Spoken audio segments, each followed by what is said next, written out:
جب مفقود ہوا، چون حق مفقود شد شمشیر برکشید،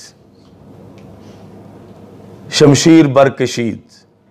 تو یہ جنگ کے لیے تلوار نکالی جاتی ہے. چون حق مفقود شد شمشیر برکشید، و تا جان عزیز فدائے خدا تعالیٰ نہ کرد نیار آمید. جب تک جان اللہ کے لیے قربان نہیں کی اس وقت تک چین نہیں آیا. یہ ہے حسینیت جو رافضیت اور خارجیت اور دونوں کا جو ہلکا اثر ہے آگے اس سے ورا ہے. اور کسی کے پاس اپنے موقف پر دونوں طرف، روافض کے پاس یا خوارج کے پاس یا ان کا آگے جو اثر پھیل رہا ہے، اس پائے کا کوئی بندہ تبصرہ کرنے والا ہو تو وہ پیش کرے کہ داتا گنج بخش اجویری جیسی علمی، روحانی، عملی، فکری شخصیت، انقلابی، کہ جن کا اتنا کام ہے کہ در زمین ہند تخم سجدہ ریخت، سرزمین ہند میں سجدوں کی کاشتکاری جنہوں نے کی، یہ فصل تو ان کی وجہ سے پکی اور ہند میں اسلام ہے. تو اس طرح کا کوئی بغیر کسی پس منظر کے یا پیش منظر کے کوئی شخصیت، کوئی ڈاکٹر نالائق جیسا یا اس طرح کا نہیں. اب وہ جو اوپر حقائق ہیں سچے ہیں کہ ان سچوں نے اس پر کتابیں لکھی ہیں اور ان کو ان کا نظریہ بنایا ہے.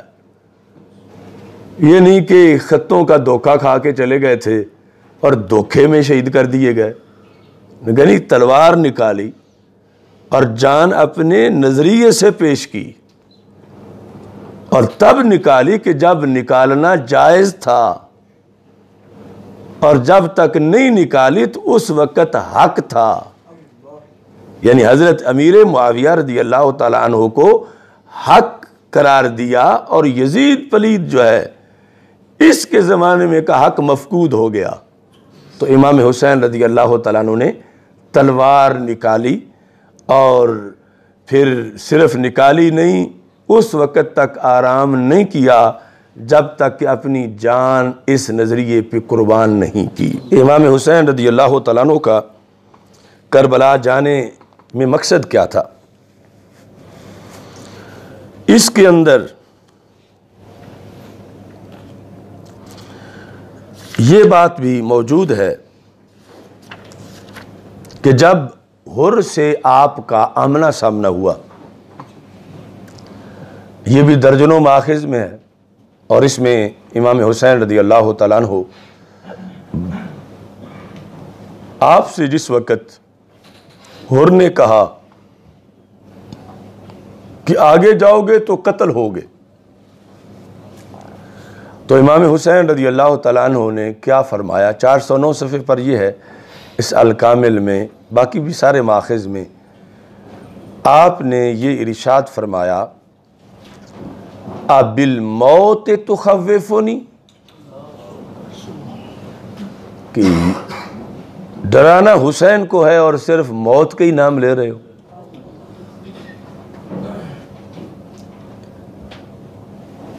اس پر اور نے پھر کہا کہ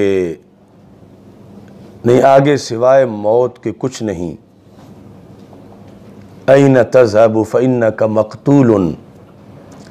تو حضرت امام حسین رضی اللہ تعالیٰ عنہ نے کہا کہ میں تجھے صحابی رسول صلی اللہ علیہ وسلم کا موقف سناتا ہوں. جب مدینہ منورہ سے صحابہ نکلے تھے اور ایک صحابی کا چچا زاد بھائی اسے روکنے کی نیت سے آگے بڑھا تھا، یعنی وہ چچا زاد بھائی مسلمان نہیں تھا، تو اس نے کہا کہ میں اس کو سمجھاؤں کہ موت کے رستے پہ جا رہے ہو تو تم بڑے خوش خوش جا رہے ہو، یا آگے موت ہے، نہ جاؤ. تو امام حسین رضی اللہ تعالیٰ نے وہ اشعار پڑھے. اس سے پتہ چلتا ہے کہ کربلا کی تیاری ان کی پرانی تھی. کہا سأمضی وما بالموت عار علی الفتى اذا ما نوى خیرا وجاہد مسلما۔ تو اس میں اس موضوع کے لحاظ سے یہ مصرع بڑا قابل غور ہے، اذا ما نوى خیرا وجاہد مسلما۔ آپ نے فرمایا میں آگے جاؤں گا کیونکہ جوان مرد کو موت سے شرم نہیں آتی کہ سامنے موت ہو اور میں شرما جاؤں، پیچھے ہٹ جاؤں۔ آپ نے فرمایا ہر جوان کی میں بات نہیں کر رہا، ساتھ کچھ شرطیں ہیں۔ کون سے جوان کی؟ اذا ما نوى خیرا وجاہد مسلما، جس کی نیت خیر ہو اور اس کا جذبہ جہاد اسلامی کا ہو، اس جوان کو موت سے شرم نہیں آتی۔ تو امام حسین اپنی نیت جانتے ہیں یا آج کا کوئی بندہ ان کی نیت جانتا ہے؟ وہ کہتے ہیں کہ اس لیے مجھے موت کا ڈر نہیں کہ میری نیت خیر ہے اور میں بغاوت کرنے نہیں، میں جہاد کرنے آیا ہوں۔ اذا ما نوى خیرا وجاہد مسلما۔ ایسے ہی یہ جو احیاء العلوم کی شرح ہے، اس کے اندر اتحاف السادات المتقین، آپ نے امام حسین رضی اللہ تعالیٰ عنہ نے امام حسن رضی اللہ تعالیٰ عنہ کی پالیسی کا ذکر کرتے ہوئے اس کا بھی دفاع کیا کہ وہ پالیسی بھی ٹھیک تھی اور میں جو اب اس وقت نکلا ہوں میری پالیسی بھی ٹھیک ہے۔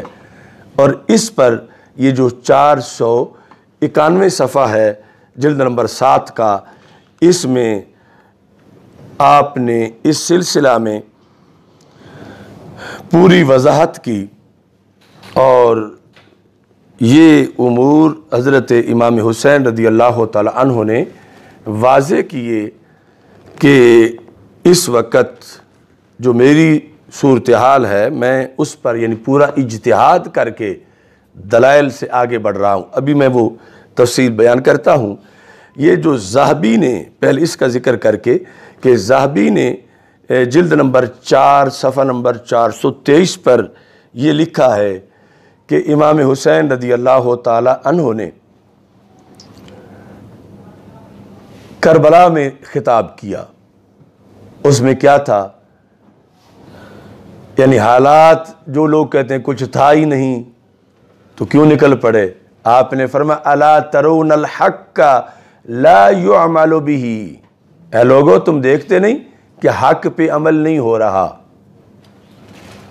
لا يعمل به والباطل لا يتناهى عنه، اور باطل سے رکا نہیں جا رہا۔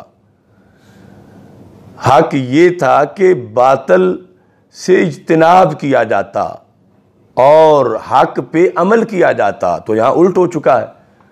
حق جو ہے اس پر عمل نہیں کیا جا رہا اور باطل سے رکا نہیں جا رہا۔ پھر فرمایا اس وقت تو پھر مومن کو موت سے جا ملنا چاہیے۔ اس پر آپ نے وہ تاریخی جملہ بولا جس کا کوئی توڑ نہیں ہے، نہ روافض کے پاس، نہ خوارج کے پاس، اور نہ ان کے حاشیہ برداروں کے پاس۔ اس پر آپ نے فرمایا انی لا اری الموت الا سعادتا والحیات مع الظالمین الا جرما، کہ کلمات حسر سے یہ کہا کہ اب یزید سے ٹکرا کر شہید ہو جانا میرے نزدیک 100% سعادت ہے۔ یعنی یہ بدبختی نہیں ہے، یہ ہلاکت نہیں ہے، یہ نقصان نہیں ہے، یہ سعادت ہے۔ اب اندر کتنا پختہ جذبہ تھا دین کا، جو مفادات کے لیے نکلا ہو وہ تو سب سے پہلے جان بچاتا ہے، کہ مفادات کا فائدہ تو تب ہے جب جان بچے گی، جان ہی نہ بچے تو پھر مفادات کیا کرنے ہیں۔ آپ فرماتے ہیں میری پالیسی یہ ہے 100% کہ میں موت کو سعادت سمجھتا ہوں، والحیات مع الظالمین الا جرما، ظالموں کے ساتھ مل کے زندہ رہنے کو میں 100% جرم سمجھتا ہوں۔ ظالموں کے ساتھ مل کر مثلا یزید کی حمایت کر کے زندہ رہنے کو، یہ نہیں 50-50 کے 50% جرم ہے 50% نہیں ہے، میں 100% اس کو جرم سمجھتا ہوں۔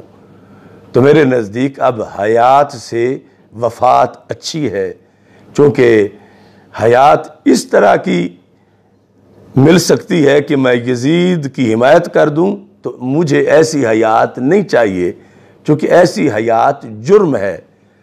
اور میرے نزدیک اس وقت جو باطل سے ٹکرا کے موت آئے، میں اس کو اپنے لیے سعادت سمجھتا ہوں۔ تو اب یہ سارے جو غبار ہے امام حسین رضی اللہ تعالیٰ عنہ کی پالیسی پر، نقطہ نظر پر، جو دونوں طرف سے ڈالنے کی کوشش کی گئی، روافض اور خوارج کی۔ روافض یہ کہ ہائے ہائے کر رہے تھے، کجر لے آئے ہو، کیا ہو گیا ہے۔ تو جو موت سے یوں گفتگو کرے، اب الموت تخوفنی، ہر ہوش کر، ڈرانا حسین کو ہے تو یہ تو چھوٹی سی موت ہی اٹھائے پھرتا ہے۔ یعنی موت سے یوں ہم کلام ہوں اور کہوں کہ میرے نزدیک تو 100% سعادت ہے، اب وہ چھٹی کب مانگیں گے؟ اور ایسا بندہ جو ہے مفادات کے لیے نکلا ہوا تو اتنی اس قدر اس حمیت کے ساتھ گفتگو نہیں کر سکتا۔ اور ساتھ آپ نے یعنی واضح کر دیا کہ ہم چونکہ دین کے لیے نکلے ہیں، اور دین کے لحاظ سے جب کسی کی موت آ جائے تو وہ موت مٹاتی نہیں بلکہ